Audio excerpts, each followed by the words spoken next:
창세기 35장 1절부터 7절입니다. 제가 읽겠습니다. 창세기 35장 1절부터 7절. 하나님이 야곱에게 말씀하셨다. 어서 베델로 올라가 거기에서 살아라. 네가 너의 형 에서 앞에서 피해 도망칠 때에 너에게 나타난 그 하나님께 제단을 쌓아서 바쳐라. 야곱은 자기의 가족과 자기가 거느리고 있는 모든 사람에게 명령하였다. 너희가 가지고 있는 이방 신상들을 다 버려라. 몸을 깨끗이 씻고 옷을 갈아입어라. 이제 우리는 이곳을 떠나서 베델로 올라간다. 거기에다 나는 내가 고생할 때 나의 간구를 들어주시고 내가 가는 길 어디에서나 나와 함께 다니면서 보살펴 주신 그 하나님께 제단을 쌓아서 바치고자 한다.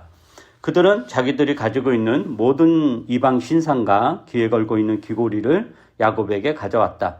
야곱은 그것들을 세겜 근처 상수리 나무 밑에 묻었다. 그런 다음에 그들은 길을 떠났다. 하나님이 사방에 있는 모든 성읍 사람을 두려워 떨게 하셨으므로 아무도 야곱의 아들들을 추격하지 못하였다. 야곱과 그가 거느린 모든 사람이 가나안 땅 루스 곧 베델에 이르렀다. 야곱이 거기에서 제단을 쌓은 뒤에 그가 형을 피해서 떠날 때 베델에서 하나님이 나타나신 것을 생각하고 그곳 이름을 엘베델이라고 하였다. 이제 삼촌 라반의 집에서 야곱이 일군 가족들 그리고 식솔들 가축 그 위에 재산을 다 가지고 고향으로 야곱이 이제 돌아갑니다. 그래서 고향으로 돌아온 가나안 땅이죠. 이렇게 돌아온 야곱이 형 에서를 피해서 어디에 정착을 하냐면은 세겜성 앞에 정착을 합니다. 거기에서 세겜성 사람들에게 얼마를 주고 이제 땅을 사고 정착을 하죠. 그러니까 야곱은 이제 20년의 그 타향살이를 끝내고 형 에서의 위협에서도 이제 완전히 벗어났고 또 2명의 아내와 2명의 첩으로부터 많은 자녀들도 얻었고 또 많은 재산, 가축들 이렇게 일구고 고향 땅에 금이 환영한 거죠. 이게 더할 나위 없는 평안을 누렸을 것입니다. 어떻게 보면 야곱의 생애에서 이렇게 편안한 시기는 없었을 것입니다. 어릴 때 형과 경쟁을 했고 형을 이렇게 이겨먹겠다고 속이다가 그 형의 어떤 그 살해 위협을 받고 이제 쫓겨다니면 그게 이제 야곱의 생애였는데 이제 그 모든 것으로 벗어나서 많은 자녀와 많은 재산을 가지고 이렇게 평안하게 사는 거니까 이게 더할 나위 없는, 즉 야곱의 생애에서 이렇게 편안한 시기는 없었을 것입니다. 그런데 이 편안함은 다 알다시피 오래 가지 않습니다. 딸 디나가 그 세겜 성주 세겜에게 강간을 당하고 또 야곱의 아들들은 그 여동생이죠. 여동생의 일을 수치로 여기고 복수에 나섭니다. 근데 이 복수가 정당한 방식이 아니라 비열한 방식으로 진행되죠. 그래서 세겜 성읍의 장정들을 다 죽입니다. 그 야곱 집안과 이제 혼인 계약을 맺은 그 세겜성 사람들이 그 혼인 계약에 따라 그건 야곱 집안이 제안을 한 거죠. 그래서 그 계약을 이행하는 게 할례를 받은 거였는데 그 할례를 받아서 몸을 움직이지 못하는 그 상황을 틈타서 야곱의 아들들이 세겜성에 쳐들어가서 장정들을 다 죽이고 부녀자와 아이들을 노예로 삼고 그 시체들에게 달려들어서 시체들에게 있었던 장신구들 다 떼다가 약탈을 이렇게 합니다. 근데 이 사건이 야곱과 야곱 집안에 이제 큰 위기를 가져다 주죠. 왜냐하면 야곱은 세겜성의 호의로 그 땅을 사게 되었고 거기서 이제 정착을 하게 되었는데 그 정착을 하게 되었다는 것은 세겜성 사람들이 야곱 집안을 적대시하지 않았다라는 거잖아요. 호의를 가지고 이제 같이 살게 한 건데, 이 세겜과 결혼을 하기 위해 세겜 집안과 혼인 계약을 맺은 그것을 깨뜨리고 세겜 성읍 사람들 몰살했으니까 그 주변 사람들이 가만히 있을 리가 없습니다. 왜냐하면 야곱 부족은 그냥 어쩌다 굴러 들어온 거잖아요. 굴러 들어온 거지만 세겜성과 그 주변의 민족이 다 서로 연합되어 있는 서로 이렇게 친밀하게 교류하는 그런 상황인데 자기들의 어떤 친밀한 부족이 이런 식으로 몰살을 당했으니 가만히 있을 리는 없습니다. 그래서 야곱과 야곱 집안을 아주 없애려고 이제 그런 생각들을 하고 있었겠죠. 그리고 야곱이 이제 이런 정황을 전혀 모를 리가 없죠. 그래서 이 학살을 주도한 두 아들을 야단도 쳐보지만 이게 뭐 소용없죠. 이미 엎질러진 물이고, 그리고 그 아들들도 뭐 반성은커녕 그럼 우리가 가만히 있으란 말이냐 이렇게 이제 뻗대기나 하고 아무 도움이 되지 않습니다. 야곱이 이제 큰 두려움에 빠졌을 것입니다. 결국에는 우리도 망하겠구나. 내가 수십 년을 이루어 놓은 것이 물거품이 되겠구나. 이렇게 했으며 살아온 삶이 이제 겨우 평안을 누리며 살 줄 알았더니만 이제 몰살을 당하는구나. 이렇게 끝나는구나. 라는 그 두려움에 사로잡혔을 것입니다. 그러니까 근데 이제 두려움이 너무 크니까 또 하나님을 찾는 것도 찾지도 못하죠. 그런 엄두도 나지 않아요. 그러니까 사람이 이제 망연자실 그 자체입니다.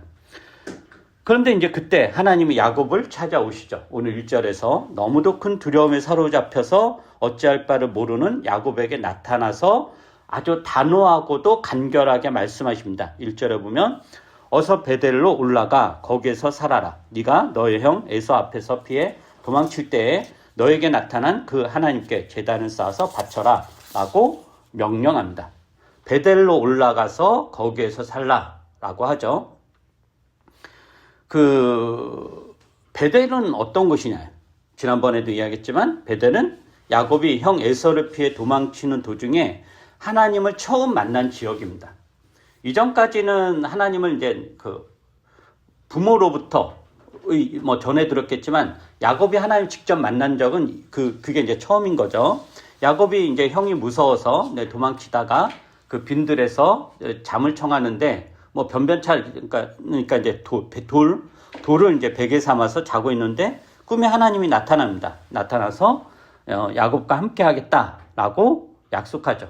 두려움에 떨고 있던 야곱을 보호하고 지켜주며 어디로 가든지 끝까지 함께 하겠다. 그리고 반드시 고향 땅으로 돌아오게 하겠다라고 약속을 합니다. 꿈에서 이제 깨어난 야곱은 놀라죠. 그래서 어떤 마음이 드냐면은 아주 두렵고 떨리는 마음, 경외감을 가지고 자기가 베고 있던 돌을 가지고 제단을 쌓고 하나님께 예배를 드리면서 뭐라고 이야기하냐면은 여기가 하나님의 집이었구나. 여기가 하늘로 들어가는 문이구나 라고 고백하면서 원래 그 지역이 루스였는데 베델로 이름을 지어요. 그러니까 히브리어로 벳이 집이고 엘이 하나님이에요. 그러니까 벳엘, 그러니까 하나님의 집이라는 뜻이죠. 그 베들레헴이 뜻도 베들레헴이라고 있잖아요. 예수님 태어난 곳. 그건 뭐 어떤 뜻이냐면은 벳이 집이에요. 렘이 빵, 양식, 음식이고, 그러니까 빵집이란 뜻이에요. 빵집. 베들레헴이 예수님이 빵집에서 태어나서 당신이 세상의 빵이 된, 약간 이제 상징적인 그런 의미가 있죠. 어쨌든 벳이 집이고 엘이 이제 하나님. 그래서 베델, 즉 하나님의 집. 여기가 하나님의 집이구나. 하나님의 집이라는 건 뭐예요? 하나님이 거하시는 곳이구나. 라는 것을 이제 거기서 하나님 만났으니까 야곱이 이제 고백을 해요. 그리고 나서 어떻게 서원을 하냐면은 창세기 28장을 한번 볼까요? 창세기 28장이면 야곱이 이렇게 서원을 해요. 서원이라는 건 하나님께 약속을 하는 거죠. 약속을 하는 건데 내가 하나님께 이렇게 하겠다 이렇게 약속을 하는 거예요. 창세기 28장 20절부터 22절입니다. 제가 읽어보죠. 야곱은 이렇게 서원하였다. 하나님께서 저와 함께 계시고 제가 가는 이 길에서 저를 지켜주시고 먹을 것과 입을 것을 주시고 제가 안전하게 저의 아버지 집으로 돌아가게 해주시면 주님이 저의 하나님이 되실 것이며 제가 기둥으로 세운 이 돌이 하나님의 집이 될 것이며 하나님께서 저에게 주신 모든 것에서 열의 하나를 하나님께 드리겠습니다. 이렇게 서원을 해요. 그러니까 야곱이 지금 하나님의 도우심으로 고향에 무사히 돌아온 거잖아요. 이게 하나님이 야곱에게 했던 약속을 20년 후에 하나님께서 이루어 주시죠. 그래서 무사히 돌아왔어요. 근데 야곱이 베델로 가지 않고 어디로 가냐면은 세겜성 앞에 정착을 해요. 그러니까 정착을 했다는 것은 잠시 있다가 떠날 게 아니라 거기서 땅을 샀으니까 아예 거기서 눌러 살겠다라고 하는 거죠. 그렇게 야곱이 세겜성 앞에서 정착했다는 것은 베델에서 했던 하나님과의 약속을 지키지 않았다라는 것을 의미해요. 즉 하나님의 집에서 베델에서 하늘로 들어가는 문이 있는 곳 베델에서 하나님을 섬기고 하나님의 뜻을 구현하며 살아야 됐는데 야곱은 그렇게 하지 못합니다. 그 이유가 뭐죠? 안전에 대한 집착 때문이에요. 안전에 대한. 에서를 피하겠다. 그래서 안전에 대한 집착 때문에 세겜성 앞에서 정착을 합니다. 그리고 그곳에서 인생 최악의 상황에 놓이죠. 그러나 이제 하나님이 야곱을 버려두지 않습니다. 야곱에게 나타나서 베델에서 언약을 상기시키며 어서 베델로 올라가라고 합니다. 이때 야곱이 이제 정신이 번쩍 들은 것 같아요. 미적거리지 않아요. 단호하게 결단하며 세겜을 떠납니다. 그동안 이전에서 그 세겜성에서 보여줬던 야곱의 모습은 굉장히 수동적이고 아들들의 만행도 막지 못하고 오히려 아들들이 그 세겜성에서 저지를 일을 아버지하고 상의도 하지 않고 그 말은 그 야곱의 권위가 떨어졌다라는 의미도 되는 거예요. 오히려 아들들에게 타박을 듣죠. 그 아들들이 당시 그 지금 뭐 애들이 부모에게 대드는 거는 상식 뭐 기본값이지만 이 당시에 대든다는 건 있을 수 없는 일이에요. 뭐 있을 수 없는 일입니다. 그런데 그 아들들이 야곱에게 대들면서 그러면 우리가 어쩌란 말이냐 이렇게 할 정도로 권위가 이렇게 이제 그 떨어진 거예요. 그랬던 야곱이 적극적으로 주도권을 행사합니다. 그러니까 베델로 어서 올라가라 라는 하나님의 말씀을 듣자 야곱이 곧바로 뭐라고 하냐면은 가족과 수하에 있는 식솔들에게 이렇게 명령하죠. 그 오늘 읽은 본문 2절 3절에서 너희가 가지고 있는 이방 신상들을 다 버려라. 몸을 깨끗이 씻고 옷을 갈아입어라. 이제 우리는 이곳을 떠나서 베델로 올라간다. 거기에다 나는 내가 고생할 때에 나의 간구를 들어주시고 내가 가는 길 어디에서나 나와 함께 다니면서 보살펴 주신 그 하나님께 제단을 쌓아서 바치고자 한다. 라고 그 가족들, 그 식솔들에게 명령합니다. 그 야곱이 여기서 명령한 내용을 보면 우리가 어떤 걸 유추할 수 있냐면은 세겜성 앞에서 살던 야곱 가족들과 그 식솔들이 어떻게 살았는지를 알 수 있어요. 야곱이 뭐라고 명령하냐면은 첫 번째로 너희가 가지고 있는 이방 신상들을 다 버려라 라고 명령해요. 이 말은 무슨 뜻이에요? 야곱의 가족들과 그 식솔들이 하나님이 아닌 이방 신상들을 가지고 그 이방 신상들을 섬겼다라는 것을 알 수 있어요. 그죠?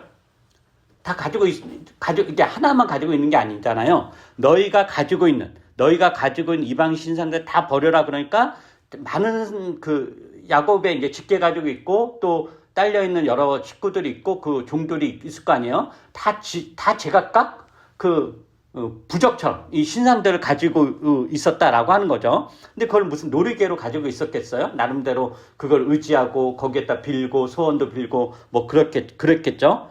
그러니까 이 야곱의 가족들과 식솔들이 하나님이 아닌 이방 우상들 섬겼다라는 것을 알 수 있고 그것에 대해서 야곱이 전혀 모르지 않고 그냥 제지하지 않고 그냥 넘어갔다라는 거죠.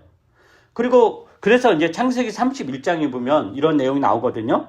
야곱의 아내도 이방 신상을 가지고 이방 신을 섬긴 걸 알 수 있는데 그 창세기 31장에 보면이 어떤 내용이냐면은 야곱이 이제 그 야반도주를 가족 다 이끌고 야반도주 하잖아요. 그래서 그 라반이 이제 그 나중에 알고 이제 추격을 하죠. 추격을 해가지고 이제 붙잡아가지고 이제 그 어떻게 이야기하냐면은 막 이제 야곱을 야단치죠. 아니 왜 이렇게 도망치듯이 갔냐? 네가 미리 이야기했으면 내가 너한테 그 환대하고 우리가 작별 인사도 하고 포옹도 하고 뭐 한송회도 하고 이렇게 잘 아름답게 보냈을 텐데 너 이런 말도 안 되는 소리나 있고 그러니까 야곱이 짜증 나가지고 막 쏘아붙이죠. 그러니까 라반이 그래 뭐 그렇지 네 말이 맞지 하면서 이제 뭐 그 야곱이 가족들로 이끌고 또 짐승들 재산도 이끌고 한 거 이거에 대해서 이제 뭘 하지 않아요. 근데 라반이 딱 하나 지적을 하는데 그런데 왜 우리 집안의 수호신인 두라빔을 왜 훔쳐갔냐? 라고 사실은 라반이 그렇게 밤새도록 추격한 이유 그것 때문인 거예요. 그게 없어진 거 그것 때문에 하니까 야곱은 전혀 알지 못하는 일이죠. 그 야곱이 뭐라 그러냐면은 왜 우리가 그것을 훔쳐갔겠냐. 만약에 여기서 찾아서 그 훔쳐간 사람을 죽여도 된다라고 그래요. 근데 누가 그걸 훔쳐갔냐면 라헬이 훔쳐갔어요. 라반의 딸. 그러니까 라헬이 그걸 무슨 놀이개 삼아 훔쳐갔겠어요? 그 드라빔이 라반 집안의 수호신인 거죠. 수호신이고 라반 집안에서 이 수호신 때문에 우리 집안이 보호되고 번성하고 이렇게 커졌고 지금까지 강성하게 지내고 있다라는 그 믿음이 있었던 거고 라헬도 그 믿음이 있는 거죠. 그러니까 어차피 이제 아버지하고 헤어질 거고 나는 남편 따라 갈 건데 이거를 훔쳐야 우리 남편도 잘 살지 않겠냐 라고 해가지고 그걸 훔쳐가지고 돌아오고 간 거고 라반은 그게 없어진 걸 보면 이제 집안이 무너지는 거잖아요. 신이 없어졌는데 그 집안에 그 수호신이 없어졌으니 이제 우리 집안 끝장이다 하면서 난리 치면서 이렇게 간 거단 말이에요. 그래서 이제 찾는데 야곱 일행의 집을 샅샅이 뒤져요. 근데 이제 못 찾아요. 라헬이 낙타를 타고 있는데 그 낙타 그 안장 밑에 이제 숨겨 놓은 거예요. 그 안장 밑에 놓고 자기는 그 위에 앉은 거죠. 그러니까 그 드라빔이 굉장히 이제 작은 것 같아요. 이렇게 손으로도 들고 다닐 수 있을 정도로. 그래가지고 이제 찾는데 다 못 찾고 이제 라반이 이제 라헬한테 오니까 라헬이 원래는 이제 아버지가 왔으니까 낙타에서 내려서 맞이해야 되는데 자기가 얼경 중이어서 지금 못 내린다라고 이제 핑계를 대고 그러면 라반이 뭐 그것까지 이제 의심을 못 하는 거죠. 그래서 이제 못 찾고 이렇게 돌아가요. 그러니까 라헬이 사실은 그러니까 위험을 무릅쓰고 이 드라빔을 훔친 거예요. 그렇게 이제 드라빔을 훔친 라헬이 그럼 드라빔을 어떻게 사용했겠어요? 그냥 내팽개쳤겠어요? 아니죠. 그래서 라헬의 삶을 보면은 야곱과의 사이에서 원래는 아들들은 못 낳잖아요. 그 언니 레아가 나고 그러다 막 너무 속상하고 그러다가 자기 종도 주고 했는데 결국 자기에서 못 내. 근데 나중에 낳아요. 그 아들을 낳으면서 라헬이 어떻게 고백하냐면은 하나님이 나를 돌보셨구나. 이렇게 고백을 해요. 하나님 나를 이렇게 외면하지 않으셨구나. 이렇게 고백을 해요. 그래서 그 내용을 보면은 하나님에 대한 신앙도 있었던 거예요. 근데 한편으로는 드라빔을 모시고 자신의 소원을 빌기도 했을 거다라는 거죠. 그러니까 이제 짬뽕한 거예요. 교회도 다니고 점도 치러 다니고 교회도 다니고 굿도 하고 뭐 이 짓을 한 건데 이게 라헬만 그랬냐? 그게 아니라 야곱 집안의 가족들 다 그랬다는 거예요. 다 신상들을 다 저마다 이렇게 가지고 있었던 거예요. 그러니까 하나님에 대한 건 따로 있어. 또 이거는 이렇게 이제 따로 이렇게 있는 거예요. 더구나 이들이 어디에 정착을 해요? 세겜성 앞에 정착을 한단 말이에요. 세겜성 앞에 정착을 했다는 건 세겜성과 계속 교류를 했다는 거거든요. 그럼 세겜성과 교류했다는 거는 세겜의 어떤 문화라든가 풍습에 굉장히 영향을 받았을 거고, 그래서 세겜성 사람들이 섬기는 신상들을 구해다가 수호신을 삼기도 하고. 그러니까 이제 우리도 교회 다니면서 어디에서 타로를 잘 본대더라. 그러면 이제 거기 쫓아다니고, 어디서 뭐, 이렇게 또 새로운 뭔가 나타나면 거기 쫓아다니고, 이러는 거예요. 그러니까 자기들 편의와 욕망에 따라 하나님도 섬기고 이방신들도 이제 섬겼던 거예요. 근데 이제 하나님이 어디로 가라 그러냐? 여길 떠나 베델로 가라. 그러는 거예요. 근데 베델은 어떤 곳이에요? 베델은 하나님의 집이고 하늘로 들어가는 문이에요. 그런데 거기에 가기 위해서는 정결해야 되죠. 하나님의 집이기에 하나님만 온전히 섬겨야 되고 그 하나님의 집에 이방 신상들을 가지고 갈 수 없는 거예요. 그래서 버려야 된다라는 거예요. 그래서 야곱이 명령하죠. 근데 그 명령에 대해서 가족들과 식솔들이 어떻게 반응하냐면은 4절을 보세요. 4절에 보면은 그들은 자기들이 가지고 있는 모든 이방 신상과 귀에 걸고 있는 귀고리를 야곱에게 가져왔다. 야곱은 그것들을 세겜 근처 상수리 나무 밑에 묻었다. 물론 굉장히 압축돼서 이 야곱의 명령에 즉시했는지 아니면 많은 갈등 가운데서 야곱이 강력하게 밀어붙여서 이렇게 됐는지 모르지만 어쨌든 야곱이 명령했고 이 식솔들이 그 명령에 순종해서 그 신상들과 그 귀걸이를 다 가지고 이제 와요.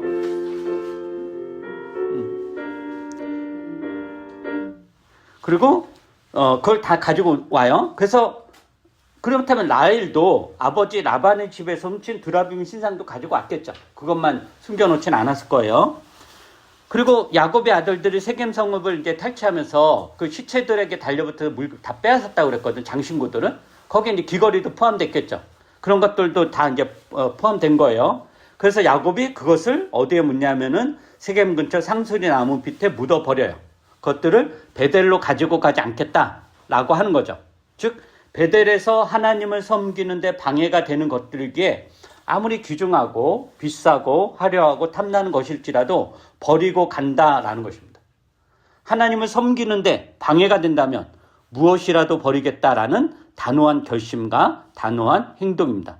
그리고 나서 이제 야곱과 야곱의 수하에 있는 사람들이 세겜을 떠나서 베델로 향합니다. 그리고 베델에서 이제 제단을 쌓죠. 그게 5절부터 7절 내용이에요. 이거는 한번 여러분이 한번 읽어보세요. 5절부터 7절.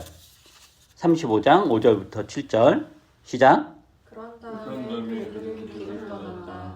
하나님이 사방에 있는 모든 성읍 사람을 두려워 떨게 하셨으므로 아무도 야곱의 아들들을 추격하지 못하였다.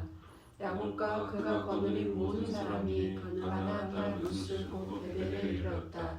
야곱이 거기에서 제단을 쌓은 후에 그가 향한 회에서 떠날 때에 베델에서 하나님이 나타나신 것을 생각하고 그곳 이름을 에벨벳이라고 하였다. 네.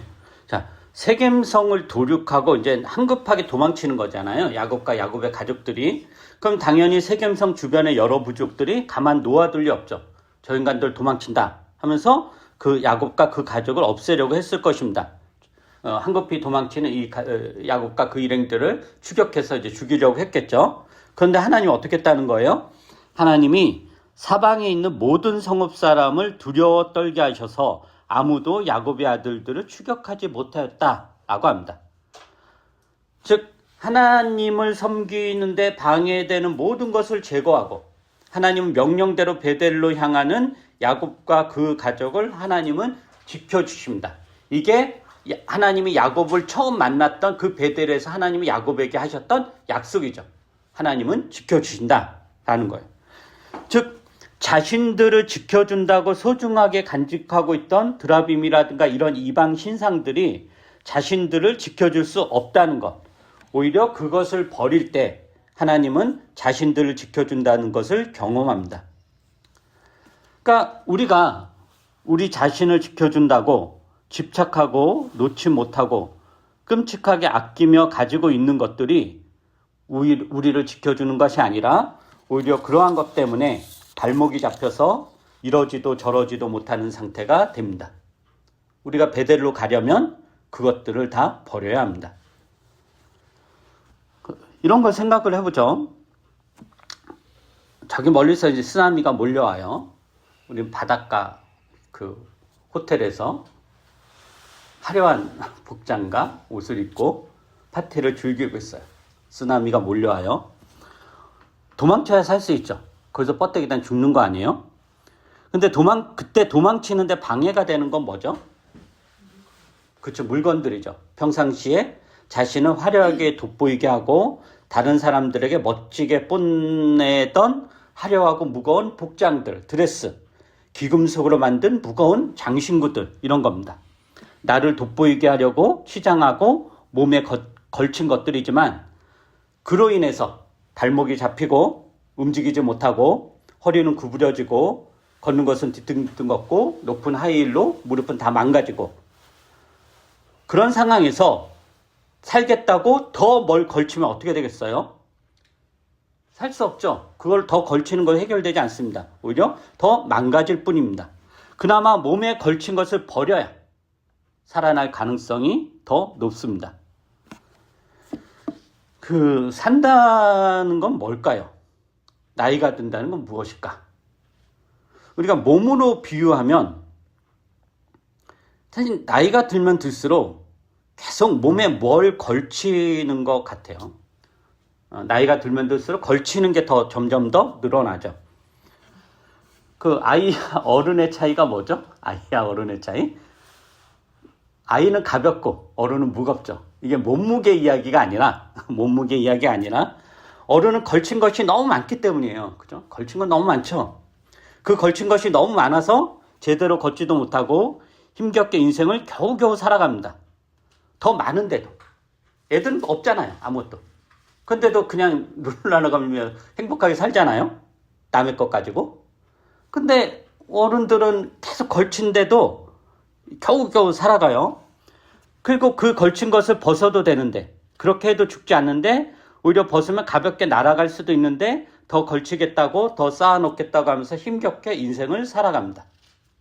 그렇다면 하나님이 우리를 사랑하신다면 우리를 어떻게 대하시겠어요?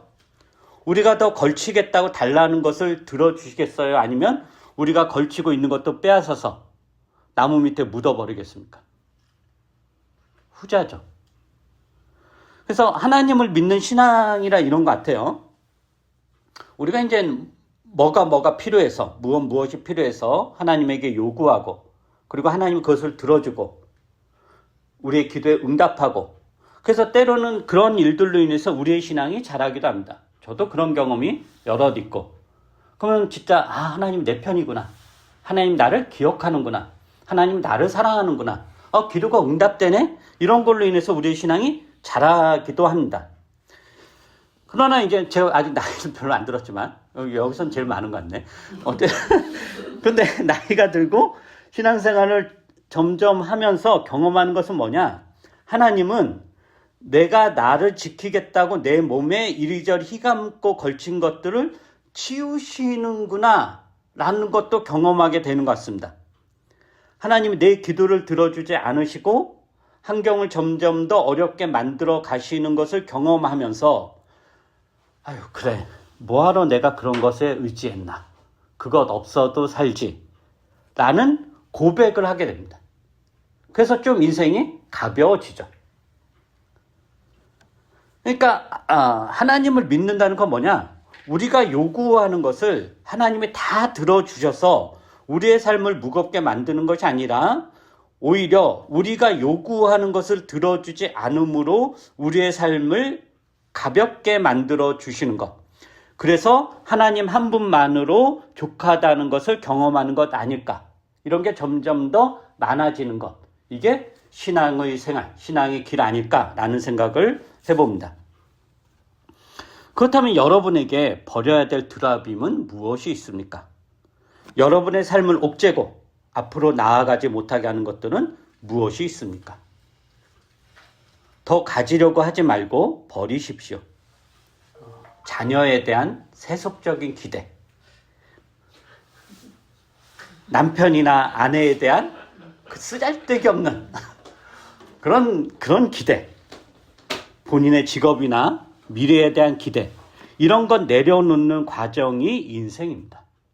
그것들이 내 인생을 좌우하지 않는다는 것, 그것으로 내 인생이 보장되는 것이 아님을 알아야 됩니다. 이것은 좌절이나 체념이 아니라 인생이란 그렇구나 라는 것을 수용하는, 받아들이는 과정입니다. 하나님은 여러분을 보호하시고 지켜주시고 인생 끝까지 책임지시며 함께 하시겠다고 약속을 했지, 여러분의 욕망을 그대로 들어주겠다라는 약속은 하지 않았습니다. 그래서 우리가 원하는 대로 우리의 삶이 진행되지 않아도, 내가 요구하는 대로 내 삶이 진행되지 않아도 충분히 괜찮다는 것, 오히려 하나님으로 인해 더 만족스럽고 복되다는 것을 경험하는 것, 이것이 신앙의 길이라고 생각을 합니다. 기도하겠습니다. 거룩하신 우리 주 하나님, 주님은 그의 백성을 잊지 않으십니다. 늘 보호하시고 지켜주십니다. 우리가 우리 인생을 보호하겠다고 겹겹이 쌓아놓고 겹겹이 걸치고 있는 것들, 오히려 그런 것이 우리의 짐이 돼서 한 발자국도 움직이지 못하고 오히려 병들어 쓰러집니다. 그럴 때 주님은 그 짐들을 덜어내시면서 우리가 겹겹이 쌓아놓은 것들을 하나하나 제거하시면서 당신 한 분만으로 충분하다는 것, 그것을 우리 인생이 가볍고 오히려 더 평안하고 행복하다는 것을 경험하기를 원하십니다. 그것이 베델로 올라가라는, 다 버리고 베델로 올라가라는 하나님의 뜻일 것입니다. 우리가 각자의 인생에서, 각자의 삶에서 우리가 버려야 될 드라빔들은 무엇이 있는지, 이런 것들 다시 한번 생각하고 그 실천을 할 수 있도록 은혜를 베풀어 주시옵소서. 그래서 우리 인생길이 무겁고 고달픈 것으로만이 아니라 좀 더 가볍고 좀 더 평안한 길이 될 수 있도록 은혜를 베풀어 주시옵소서. 감사드리며 예수님 이름으로 기도합니다. 아멘.